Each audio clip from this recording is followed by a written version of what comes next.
2 মাস ধরে বাড়িতে নেই পানি। শেষবার গোসল করেছেন ইস্তাম্বুলে গিয়ে। কথাগুলো বলছিলেন তুরস্কের উত্তর পশ্চিম প্রদেশের টেকিরদাগের বাসিন্দা 70 বছর বয়সী মেহমেদ।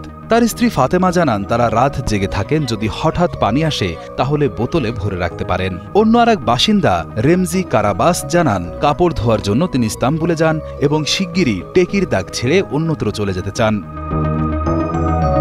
তুরস্কের উত্তর পশ্চিম প্রদেশ টেকিরদাগ ভয়াবহ খরার কবলে পড়েছে।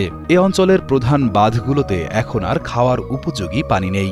এর ফলে অনেক পরিবার কয়েক সপ্তাহ ধরে পানির অভাবে ভুগছেন।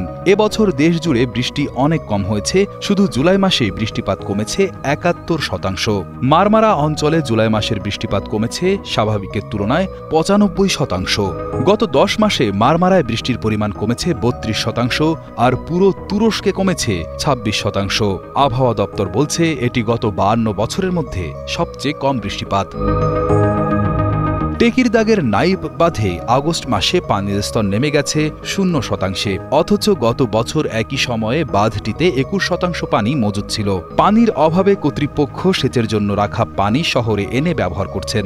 এমনকি নতুন নলকূপ খনন করে ভূগর্ভস্থ পানি তোলার চেষ্টা চলছে। তবে কর্মকর্তারা বলছেন ভূগর্ভস্থ পানির স্তরও আগের চেয়ে দ্বিগুণ গভীরে নেমে গেছে, যা পরিস্থিতিকে আরও জটিল করে তুলেছে। একসময় কৃষিকাজের জন্য পরিচিত টেকিরদাগ এখন তীব্র পানির সংকটে দিন কাটাচ্ছে। বিশেষজ্ঞরা বলছেন জলবায়ু পরিবর্তনের কারণে এই খরা আগামী বছরগুলোতে আরও ভয়াবহ রূপ নিতে পারে।